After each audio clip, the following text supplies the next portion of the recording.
Olá, eu sou Adolfo Nomelini E eu sou Rafael Carvalho. e esse é o podcast do Esse Mundo é Nosso. Se você ainda não percebeu, esse nosso episódio tem vídeo. Estamos mostrando nossa carinha bonita. Você está acostumado com a voz, agora está vendo nosso rosto e pode ser uma decepção. E você também pode contar pra gente. Se você prefere com vídeo, a gente pode começar a fazer com vídeo, Pode hein? ser, é uma boa ideia. E hoje o episódio é sobre um assunto que a gente ama. Quase não amamos, que é aviação. Você sabe que a gente ama viajar, Pouco. mas aviação é uma paixão que a gente tem. A gente bateu um papo, a gente já bateu papo e a gente vai mostrar depois disso, com o José Ricardo Botelho, que é CEO da Associação Latino-Americana e do Caribe de Transporte Aéreo, a ALTA. E ele falou com a gente direto do Panamá. Ele também é graduado em Direito pela Universidade Católica de Salvador, foi policial federal de carreira e possui formação pela FBI National Academy. Foi muito legal o papo, a gente falou sobre várias coisas e é claro que a gente perguntou por que as passagens de avião estão tão caras. Além disso, a gente também falou, a gente perguntou, né, por que a gente não tem companhia de baixo custo, as low costs, como aqui do lado tem Argentina, Chile. Ele falou tudo. Inclusive também falou sobre os motivos de voos serem cancelados e atrasados. Muita coisa, se você gosta de aviação, você vai gostar desse episódio. Espero que você goste e se curtiu esse momento vídeo, avisa pra gente que a gente começa a fazer. É isso, partiu então? Partiu!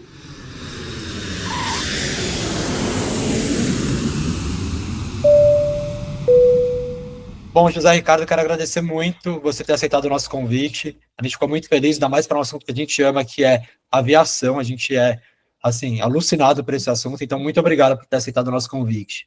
Nada, eu que agradeço a vocês por essa oportunidade. É sempre bom a gente falar de aviação, né?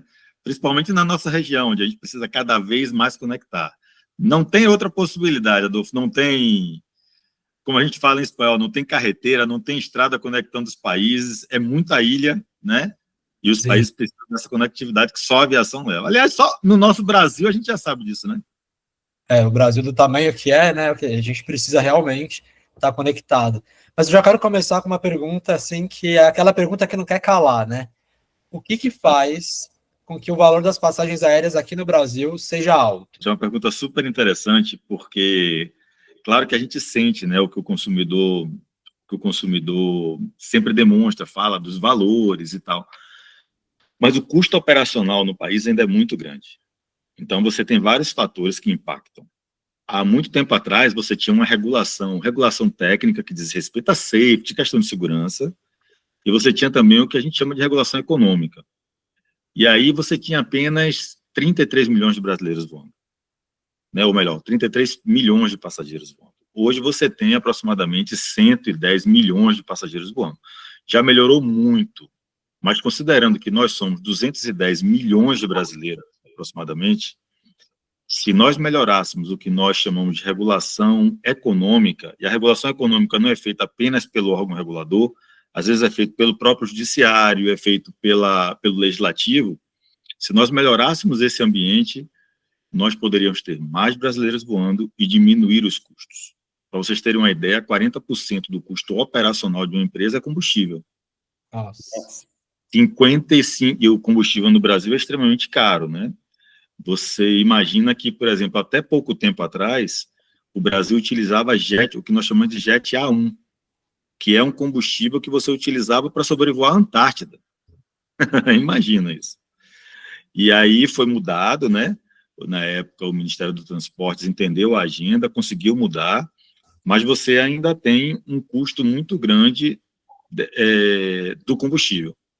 E, além disso, 55% de todo o custo, ele é dolarizado. Então, quando você tem o dólar batendo na casa dos 6, e você tem que pagar, você recebe em real, mas você tem que pagar combustível em dólar, você tem que pagar manutenção em dólar, você tem que pagar seguro em dólar, você tem que pagar diversas coisas em dólar, aí o custo explode. Né? E além disso, você tem a questão da judicialização no Brasil, né? O Brasil tem um processo de judicialização do sistema que, na verdade, atinge a sociedade como um todo, né? Nós vamos falar disso mais para frente. Então legal. Não deixa a gente falar, senão eu saio falando tudo, porque é muita coisa, viu? Não, isso é bom, mas aí então, você, para responder assim a gente, o maior gasto que uma companhia aérea tem é o combustível? É um dos maiores gastos. É o maior, 40% é um custo operacional, e é o combustível, e você imagina que o combustível no país é um dos mais caros do mundo, porque imagine você assim, 94% mais ou menos do combustível da aviação, ele é produzido no Brasil. Mas o sistema de cálculo da Petrobras, que não tem o monopólio, né, não tem o monopólio de direito, mas tem de fato, em razão do chamado PPI, ela importa aproximadamente 4 a 6%, e em razão disso, se cobra no Brasil como se todo esse combustível estivesse sendo comprado na tabela Platts aqui no Golfo do México. Quer dizer, é extremamente custoso para uma companhia aérea. Né? Agora, soluções, muito difícil, porque são soluções de mercado. Né? O que a gente tenta é sensibilizar a Petrobras, mas sabendo que ela também, como SA, tem as suas limitações. Né? Sim. Bom, agora eu queria saber um pouco dos bastidores de uma companhia aérea. Eu falei que a gente ama aviação, e toda vez que a gente viaja, a gente fica imaginando, né, os bastidores e tudo mais. Mas eu queria saber, assim, como que uma companhia aérea decide as rotas que ela vai operar?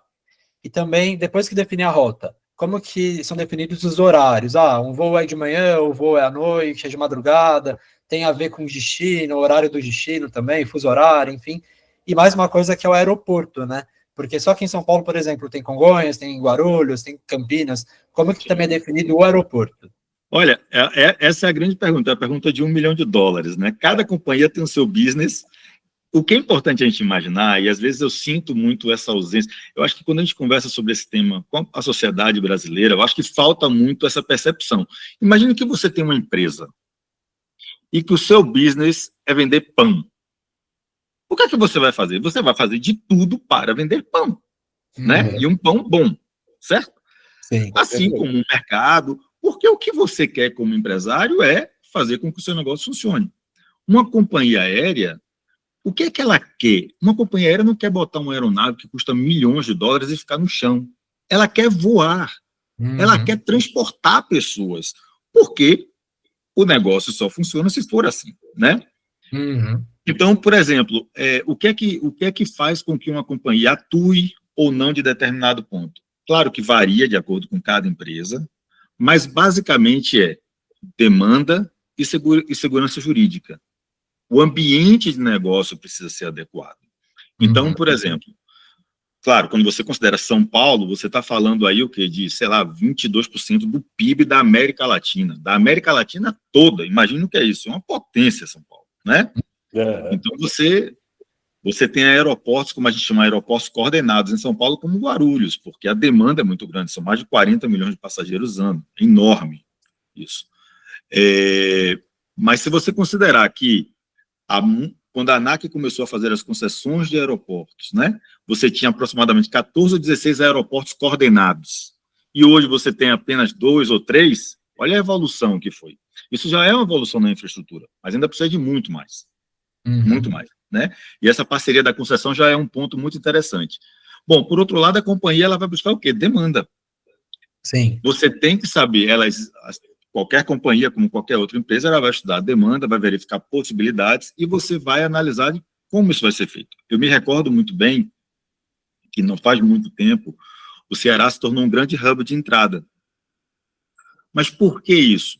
Porque foi feito um trabalho com as companhias aéreas no sentido de que se o voo internacional viesse e tivesse um code share com uma companhia nacional, você não pagaria ICMS sobre o combustível nacional daquele voo, ou pagaria um valor menor.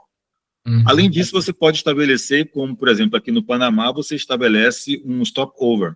Então, quem chega em um determinado local pode passar 2, 3 dias. Isso é muito bom para qualquer estado, para qualquer cidade, porque você gera muito emprego direto, indireto, né, catalisado, induzido, e depois você segue seu caminho. Então, existem diversos mapas, mas basicamente transforme o ambiente negocial em um ambiente seguro, porque a aviação, gente, é investimento intensivo. São milhões, bilhões de dólares em investimento. E altíssimo, né? Exatamente. Então, você precisa ter a previsibilidade. Isso, quando eu falo da aviação, falo até de aeroporto também, né? Porque o investimento, o CAPEX é muito grande, para você só tirar na operação lá na frente. Então, assim, é um sistema muito complexo, E o que eu, como brasileiro, sinto muito é que o Brasil ele deveria adotar a aviação como como um filho. Sabe por quê? Vou lhe dar um exemplo. Nós somos aproximadamente 60, 70 milhões de brasileiros fazendo turismo nacional, né? Por dentro do país. Sim. Mas de pessoas que chegam no nosso país, nós estamos falando de quê? 6, 7 milhões? Recorde 9 milhões? Para o nosso país isso é nada. Com certeza. Isso é absolutamente nada. Então, poderia ser muito mais se nós tivéssemos mais companhias, mas se nós tivéssemos um ambiente de negócio melhor, né? O Panamá, por exemplo, para vocês terem uma ideia, tem 4 milhões de habitantes, aproximadamente. Eu estou aqui no Panamá nesse momento. 4 milhões de habitantes, aproximadamente. E o número de pessoas passando por aqui voando equivale a 17 milhões. É 4 vezes o país, praticamente. Sim. E muitas dessas pessoas param no país por causa do stopover. Então, eles param por 72 horas, e aí o que é que acontece? Você vai ao restaurante, você gera imposto, você gera emprego, você gera turismo. Olha que coisa fantástica. Com certeza. Rafael e Adolfo, eu digo sempre para vocês o seguinte, e digo para todo mundo, quando me perguntam, a grande pergunta que eu faço sempre é: por que não? Por que não apoiar um sistema que é um sistema que demonstra que onde chega leva a desenvolvimento, onde chega um avião eu preciso de infraestrutura, tecnologia, tudo. O que é que falta para a gente apoiar isso como algo nosso, como os americanos fizeram há muito tempo atrás? Os americanos, para vocês terem uma ideia, são 330 milhões de pessoas, né? E você tem quase 1 bilhão de passageiros. Você já imaginou o que é isso em geração de emprego, infraestrutura, tributo, em absolutamente tudo? Sim, com certeza. E aproveitando, já comparando com os americanos, eu queria saber por que você acha que o transporte aéreo aqui no Brasil ainda não é tão acessível para a maioria da população. Por exemplo, a gente viu um dado, né, que em 2024 foram só 15 milhões de CPFs que voaram. E você disse que foram mais de 100 milhões de passageiros. Então só 15 milhões de pessoas voaram? Rafael, isso dói. Isso dói. Eu sou brasileiro, olha, eu estou nesse ramo há 15 anos, né? A gente viu, claro que o país amadureceu muito, cresceu muito, né? Como eu lhe falei, você tinha uma regulação muito fechada, você foi abrindo a regulação, você criou, o Brasil possui, né, o maior programa de concessão de aeroporto do planeta Terra, nenhum país é igual ao nosso, é o único país, é o país do mundo que mais tem, dentro de um único país, a maior quantidade dos grandes operadores de aeroporto do mundo, né? E o que é que falta, cara? Isso é que dói, né? Claro, porque assim, você pode tentar atrair uma companhia chamada low cost, porque toda companhia vai buscar o menor custo, né? Então, por exemplo, você tem dentro do Brasil companhias que podem ser consideradas low cost. O grande problema é oferecer para o nosso povo o chamado low fare, que é a passagem barata. Sim. Essa passagem barata, ela não implica, não é necessariamente, quando a pessoa compra a passagem, ali não quer dizer que aquilo tudo vai para a empresa, não. O que vai para a empresa é o valor de um cafezinho por passageiro. E não estou mentindo, é o valor de um cafezinho. Nossa. Agora, você tem muito tributo, você tem custo operacional, você tem ação judicial, você tem tantas coisas que isso impede o brasileiro de voar. E é por isso que você mencionou, Rafael, está correto. Quando você tem 110 milhões de pessoas voando, ou melhor, de passageiros, né? Sim. E você tem apenas 15 mil CPFs. Isso dói, porque imagina o seguinte, a classe C brasileira, ela equivale a aproximadamente 110 milhões de brasileiros. Então, a faixa da classe média que está ali, se você pegar os dados do IBGE, você vai ver aproximadamente 110 milhões de brasileiros, tá certo? Se a gente melhorasse o ambiente regulatório, esses brasileiros, ao invés de estarem nas estradas, levando dias para chegar a um local, Sim. estariam voando, chegando em casa da maneira mais rápida, sabe? E isso, eu digo, outro dia eu comentei, eu falei, seria, na verdade, o maior programa de inclusão social do planeta Terra. Porque não existe nada, eu até me emociono quando eu falo, porque não existe nada que vá trazer mais cultura para o nosso povo, que vai trazer mais felicidade para o nosso povo, mais inclusão social, do que fazer turismo dentro do nosso país. Com certeza. Ainda mais o Então, Brasil, assim, um país tão grande. ainda mais o Brasil. O Brasil tem de tudo, gente. Tudo. Tudo. O que você... Eu conheço esse Brasil de norte a sul, de leste a oeste. Eu já fui no marco... Eu até brinco, né? O brasileiro, ele sai daqui, vai para a Inglaterra, porque ele quer botar... Ele vai no Greenwich, e ele quer botar um pé no hemisfério leste e um pé no hemisfério oeste, né? Sim. Mas o brasileiro que ama futebol nunca foi no Zerão. O Zerão aqui, a linha do centro do campo de futebol é o Equador, meu amigo. Você pode jogar o primeiro tempo no hemisfério norte e o segundo tempo no hemisfério sul. E a gente não faz, a gente faz do futebol. Exatamente.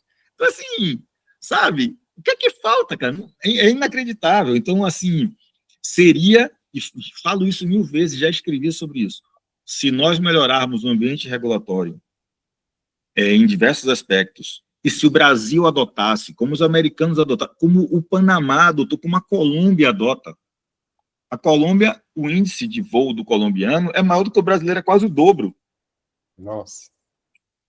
Por quê? Porque ele sabe que, pela geografia da Colômbia, entre Bogotá e Medellín, se ele for de carro, sei lá, são 15 horas de viagem, não, 10 horas de viagem. Se ele for de avião, dá 25 minutos. Nossa. A preços acessíveis. Então, você começa a diminuir os custos para você permitir que essa sociedade entre. Porque, Adolfo, Rafael, vocês voam muito. O que acontece? Você não vai ver nenhum discurso de uma companhia aérea, de um CEO de uma companhia aérea, de um CEO de uma organização como a nossa, dizendo assim, eu quero eu quero grátis, eu quero de graça alguma coisa. Não. O que você pede a todo momento, em todos os textos, é crie um ambiente adequado, porque o setor responde muito rápido. Uhum. A concorrência é muito grande. Entendeu? Agora, então, você falou bastante de geração de emprego e tal. Hoje em dia, no Brasil, a aviação gera quantos empregos? Você tem esse dado? De memória não tenho. Mas eu posso te passar. É muita coisa, sempre, porque você gera emprego. Olha, toda aviação ela vai gerar emprego direto, indireto, catalisado, induzido. Imagine o seguinte, vou te dar um exemplo, tá? Procurem aí, não sei se vocês já tiverem, São Raimundo Nonato, o aeroporto de São Raimundo Nonato. Todo mundo ri quando eu falo isso, até o prefeito uma vez falou para o professor, não acredito que você fala de São Raimundo Nonato no mundo todo. Eu digo, falo. São Raimundo Nonato fica no interior do Piauí. Olhe depois o aeroporto. É o aeroporto mais lindo que você possa imaginar, porque ali está a Serra da Capivara. O aeroporto está em forma de uma capivara, né? É uma coisa assim linda, e isso fala muito da história do homem americano, né? Dos parques temáticos, tudo aquilo. Aquele aeroporto ficou muito, e ainda hoje tem muito poucos voos. Sim. Tá certo? Se você conseguir gerar custos menores, o que é que vai acontecer? As companhias, as pessoas, turismo de mochila, que nós não temos, pode olhar, nós não temos turismo de mochila, é muito raro o turismo de mochila, né? Você sai daqui, no final de semana, está com a namorada, o namorado, você vai ali e volta. Isso não existe no Brasil, não tem. Sabe? Para a grande classe da sociedade. Então, imagine o seguinte, que todo mundo que gosta de história, que gosta do ecoturismo, ainda mais agora que a sociedade mundial está completamente, né? A gente tem aí a doença do século, que é a depressão, a ansiedade, então todo mundo quer se envolver com a natureza, as gerações mais novas completamente voltadas para a natureza. Se você conseguir fazer com que isso chegue, para eu fazer isso, eu preciso da tecnologia do aeroporto, eu preciso do sistema de segurança, eu preciso treinar as pessoas, eu vou ficar numa pousada, depois eu vou para o Airbnb, depois eu vou para um hotel, eu vou para um restaurante. Olha quanta coisa você gera. Essa é a grande questão. Por que não? É por isso que eu adorei o título do que vocês colocaram, que vocês propuseram. Vamos ganhar o mundo? O que é que falta para o terceiro maior mercado da aviação do planeta em tamanho? Porque nós temos o 5º maior espaço aéreo, nós temos um continente gigante, uma população enorme, o maior PIB das Américas, da América Latina, Caribe, América Central e da África, se você quiser contar também. Somos a 10ª potência econômica do mundo, porque eu só tenho 15 milhões de pessoas voando, gente. Sim. Com certeza. É. E eu quero aproveitar, então, para casar com uma outra pergunta. Vamos lá. Você falou, assim, sobre companhia de baixo custo. Só que você explicou que tem diferença entre low cost e low fare.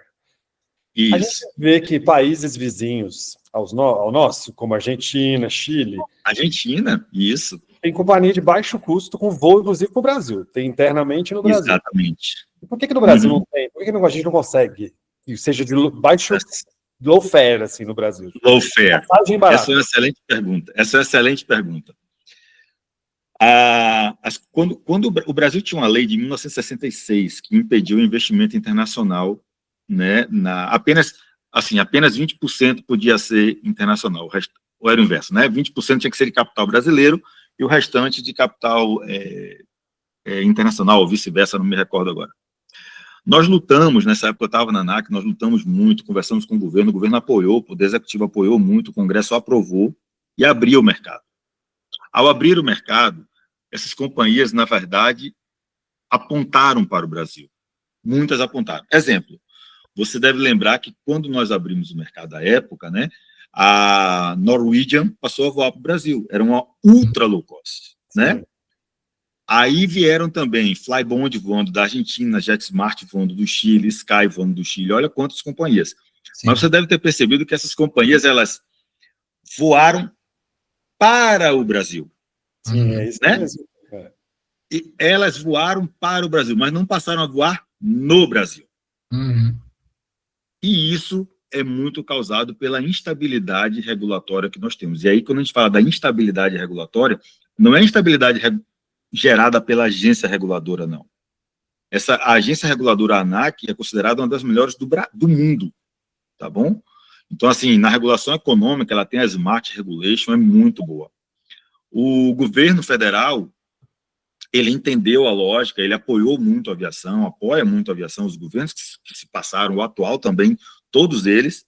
Mas onde é que está o grande problema? A judicialização do sistema. Então, para você ter uma ideia, a gente calcula que 93% de todas as ações judiciais do planeta Terra contra uma companhia aérea estão no Brasil. Nossa. Então, vou te dar um exemplo, né? Um exemplo claro. Nós tivemos um caso de uma pessoa que comprou seu ticket, está lá com toda a informação, ela ia pegar um voo internacional, ao invés de ir para Guarulhos, ela foi para Congonhas. Não tem nem lógica, né? Mas a companhia aérea foi condenada. Entende? Nossa. Como isso? Como? Vou te dar um outro exemplo. Se você pegar a Flybond, que já está na Argentina há anos, ela está voando para o Brasil há pouco tempo, e ela já tem mais ação judicial no Brasil com menos voo do que voando na Argentina por anos e anos e anos. Entendi. Né? E existe algo de errado que a gente precisa pensar. Pense assim, por que o Brasil é o único país do mundo onde você tem escritórios de advocacia chamados escritórios abutres, ou que fazem advocacia predatória? Por quê? Algo está errado.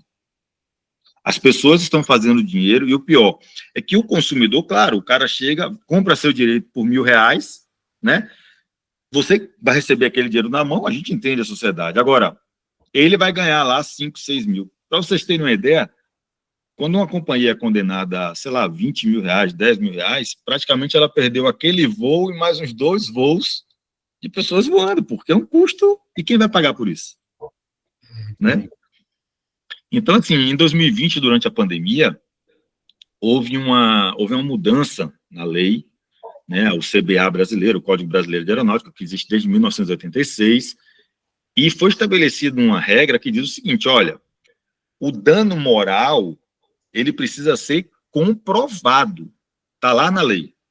A lei fala exatamente isso, ela fala dos chamados danos extrapatrimoniais, né, o dano moral precisa ser comprovado. Mas o judiciário brasileiro, muitas vezes, né, o que é que eles fazem? Não, eu não vou aplicar o Código Brasileiro de Aeronáutica, que é uma lei especial, exclusiva para a aviação, para o contrato de transporte de aviação, e aplico o Código de Defesa do Consumidor. Entendi. Então, enquanto os tribunais superiores não alinharem esse entendimento, a situação fica complicada. E quem perde, na verdade, é o povo brasileiro. Com certeza. Com certeza, não tem nem dúvida. Não tem nem dúvida. Porque as companhias falam, eu não vou voar dentro do Brasil. Essa instabilidade é muito ruim, né? Então, esse é um dos fatores preponderantes que a gente vê hoje em dia. Agora eu queria só mudar um pouquinho de assunto e falar um pouco de atraso de voo. Queria saber, assim, quais são, na verdade, as principais causas de atraso de voo aqui no Brasil? Porque a gente, às vezes, não tem muita noção, né? A gente, o voo está atrasado, às vezes é pouquinho, 10 minutos, meia hora, né? Isso Às deve vezes, causar muita judicialização também. Total, excelente pergunta. Eu ia falar exatamente isso, Adolfo. Sua pergunta uma vai puxando a outra, né? Olha, o que é que acontece? Eu volto a te falar. Imagine que você é dono de uma companhia aérea. Qualquer pessoa de bom senso. O que é que você faz? O que é que você quer fazer? Você quer voar. Aquele avião custa milhões. Uma companhia aérea, ela não tem o avião. Ela aluga o avião. É leasing.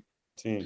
Então, ela tem que pagar o aluguel daquela coisa, né? Que é em dólar. Imagina o seguinte, eu preciso vender a passagem real para pagar o aluguel que é em dólar, porque o leasing é em dólar, para pagar o seguro que é em dólar, né? Então, o que é que acontece? Hoje, no Brasil, o que é que você tem? Você tem muitas vezes manutenção não programada. Aquilo é uma máquina, gente. O piloto, ele é extremamente treinado para quê? Qualquer coisa com o avião, ele não vai decolar até que a aeronave esteja 100%. Avião não para em acostamento. Uhum. Avião não existe. Meu step eu esqueci de... Não existe, né?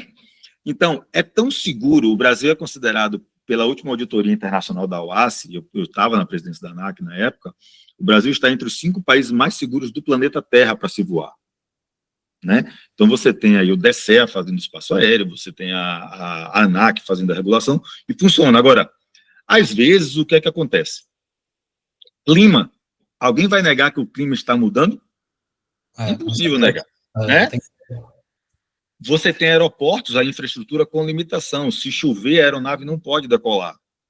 Você tem aeroportos, às vezes, com limitação, porque o radar não está no aeroporto. Às vezes até um aeroporto público, ou mesmo privado, mas naquele local não tem, a aeronave não pode pousar. E se pousar, você vai morrer. Alguém quer? Né? Então, o piloto ele é treinado para isso. E, muitas vezes, o espaço aéreo é fechado por qualquer outro motivo, mas a autoridade, né, que é o DSEA, no caso, tem a autoridade para dizer, olha, o espaço aéreo está fechado. O que é mais absurdo, isso, é que quando isso acontece, olha que incentivo, a gente chama de em economia de incentivo perverso. Quando isso acontece, o piloto e a companhia aérea, para salvar sua vida, não decola. Sim. Tá certo? Sim. Mas depois eu sou processado porque eu tentei salvar sua vida. Olha que incentivo. Então, assim, se aquilo fosse automático, se não tivesse um piloto ali dentro, será que não valia a pena eu decolar? Você compreende a situação? Uhum. É tão ilógica, é tão absurdo isso, que isso só pode ser resolvido por uma lógica regulatória, uma lógica econômica. Eu não estou decolando para proteger você, passageiro, porque a minha razão de existir é decolar. Compreende? Com certeza. Aí eu não decolo e depois eu sou condenado por dano moral. Vou citar um caso interessante que aconteceu, a gente até soltou uma nota na época.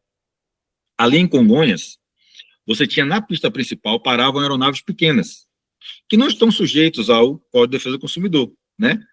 O Código de Defesa do Consumidor, geralmente, ele é aplicado nas relações de consumo, né, das companhias 121, as grandes.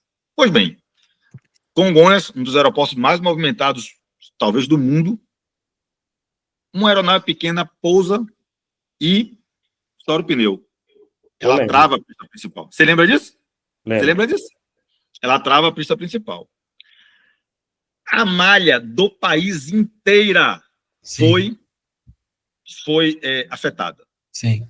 Qual é a culpa? Ou melhor, em direito a gente fala, qual é o nexo causal da ação da companhia aérea grande? Zero. Eu fui para outro aeroporto para salvar sua vida porque eu não tinha onde pousar. E vocês não imaginam a quantidade de ações judiciais por dano moral que a empresa foi responsabilizada. Você entende como é complexo isso?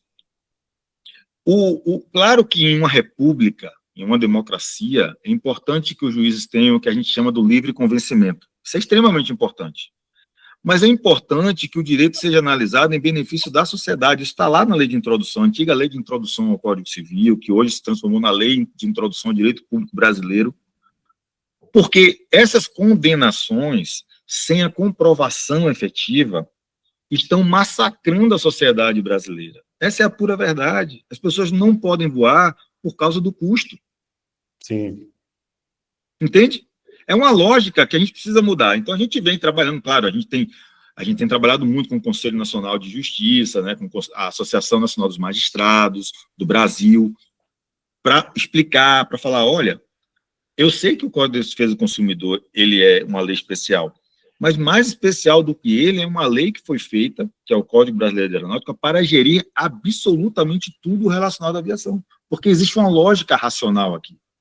Sim. E é isso. Isso beneficiaria demais, Rafael, Adolfo, isso beneficiaria demais o nosso povo. Isso ia permitir muito mais conectividade, isso ia permitir mais companhias aéreas, porque você vê as companhias, se você pegar aí fizer uma retrospectiva e buscar na internet, os CEOs dessas companhias low cost ou ultra low cost falando, eles dizem exatamente isso. Eu preciso da segurança jurídica para voar e do jeito que está, nós não temos condições. E você acha que isso também afeta, por exemplo, a conectividade de cidades menores aqui no Brasil? Assim, que às vezes os voos, ou a rota deixa de existir, ou então não tem cidade que não tem. Total, né? Total, porque o que você vê é o seguinte, não vou mencionar aqui, mas você vê um caso onde, em um estado, onde quase todas as ações judiciais do Brasil estavam lá. Como? E detalhe, então, qual é a lógica empresarial? Ora, então o meu serviço é tão ruim assim, então eu vou retirar o meu serviço. E aí, o que é que você faz? Porque a liberdade de rota é a base da lei da aviação. Sim. Entende? Agora, claro, existe vamos acrescentar um pouquinho mais, né? Você tem também limitação da infraestrutura em determinados estados do Brasil, principalmente no norte e nordeste, que limita o modelo de aeronave. Né?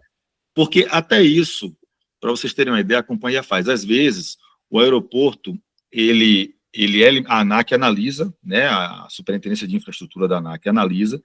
O aeroporto ele não pode receber uma determinada aeronave se ela estiver lotada. Então, a gente faz o que a gente chama de medida de mitigação.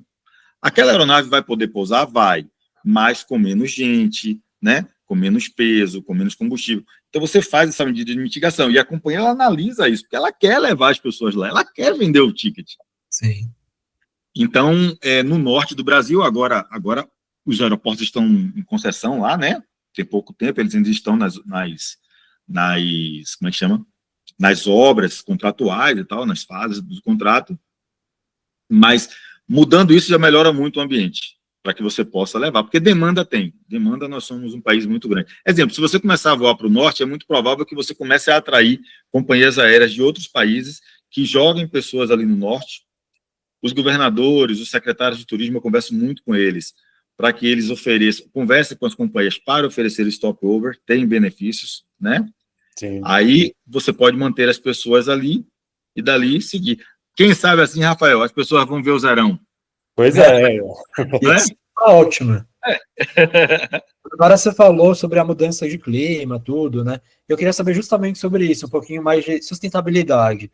O que o setor aéreo está fazendo, principalmente para reduzir as emissões de carbono e também para contribuir, né, com a sustentabilidade. Essa a gente sabe que é uma demanda, assim, uma sobrevivência nossa, né? Sim. Não tem como você negar o que está acontecendo. Eu gosto muito do Yuval, vocês devem ler também aí, né? O Yuval Harari, o Sapiens, Homo Deus, esses livros dele. Eu comprei um agora, Nexus, dele, que é muito bom. E o que a gente percebe é o seguinte, a mudança está aí, ela é real, não existe um plano B, é esse planeta. E as companhias aéreas, elas fizeram... Eu participei, né, da negociação em 2016 do acordo chamado CORSIA, que é exclusivo para a aviação, porque a aviação é toda sistêmica, então, diferentemente do Acordo de Paris, que você previa a compensação, que cada país podia fazer esse tipo de compensação, no CORSIA você precisa um pouco mais de foco, porque se você faz algo diferente aqui na aviação, vai impactar em outro país, ela é muito conectada, né? O efeito borboleta na aviação funciona muito. Então, o que é que acontece? A aviação assinou, os países assinaram CORSIA, a aviação se comprometeu a neutralizar tudo isso até 2050, né? E vem fazendo todo um processo muito forte. Agora mesmo, agora em março a gente vai ter um evento, que é a reunião de sustentabilidade nossa, e o que a gente está querendo mostrar é o seguinte, olha, o que a gente tem falado muito para a América Latina, e aí inclui principalmente o Brasil, porque o Brasil é um gigante nessa questão de sustentabilidade, é o seguinte, a Europa, ela não tem mais como compensar, né? A Europa precisa, então ela está trabalhando muito para impor mandatos para as companhias. Então, o que é um mandato? Você vai voar para cá, então você vai precisar botar SAF, que é o combustível sustentável, né? Mas não existe SAF suficiente. Aqui na América Latina, no Caribe e no Brasil, você não produz SAF. Então, onde é que eu vou comprar isso? Quem vai pagar essa conta? Sim. O custo disso é muito alto, o SAF é mais caro, a produção é mais cara. Então, o que a gente tem falado muito é, olha, o CORSIA, ele não fala apenas de SAF, ele fala de offset de carbono. E offset de carbono você pode fazer, inclusive, mantendo as florestas em pé. A Alta acabou de firmar com um novo membro, chamado Carbon, né, que trabalha muito com a BR Carbon. Eu fui no Pará visitar, então você consegue fazer essa compensação daquilo que foi emitido através da própria natureza. É possível fazer. E o Brasil, né, é enorme. Isso já funcionou, é interessante. Quando você vê o projeto lá, funcionou, mas vocês conhecem o projeto Tamar, das tartarugas? Sim. É um sucesso, é um exemplo mundial o projeto Tamar. Por quê? Porque aquilo que você caçava para comer virou o sustento de milhares de famílias. De que maneira? Com o turismo, com a explicação, olhando a beleza natural, né? Eu sou baiano, dá para notar por esse sotaque gaúcho, né, que eu tenho, né? Eu vou para a Bahia, eu levo meu filho, minha família, eu levo todo mundo pro Projeto Tamar. Eu devo ser cliente ouro lá no Projeto Tamar de Praia do Forte, de Arembé, porque eu vou sempre. Não tem nada mais lindo do que você ver as tartaruguinhas saindo, sabe? E antigamente aquilo servia de muqueca. Então, né? Imagina. Então, hoje você traduz. Então, esses projetos, eles são muito bons. Eu fui no Pará para ver um dos projetos. O que é que você vê? Você vê que aquelas pessoas que desmatavam, muitas vezes para o seu sustento, elas passam a cuidar da floresta, a mapear a floresta, a ter o DNA, inclusive, das árvores. Por quê? Porque é daquela venda de compensação de carbono que ela mantém o seu sustento. Uhum. Entendeu?